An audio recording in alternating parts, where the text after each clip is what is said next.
ମସିହାରେ ପାଇକ ବିଦ୍ରୋହ ଦେଖାଥିଲା।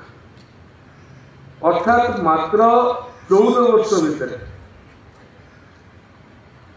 ଇଂରେଜ ମାନେ ଓଡ଼ିଶା ଅକ୍ତିଆର କରିବା ଏବଂ ପାଇକ ବିଦ୍ରୋହ ହେବା ଏ ହେଉଛି ମାତ୍ର 14 ବର୍ଷର ବ୍ୟବଧାନ। ये 14 वर्षर व्यवधान भितर ओडिया मानक भितर जो स्वाभिमान थिला, ओडिया मानक भितर जो स्वायत्तता थिला, ओडिया मानक भितर निज माटी प्रति, मातृभूमि प्रति, मातृभाषा प्रति जो आंतरिकता थिला ताहा विद्रोहर रूप नहीं।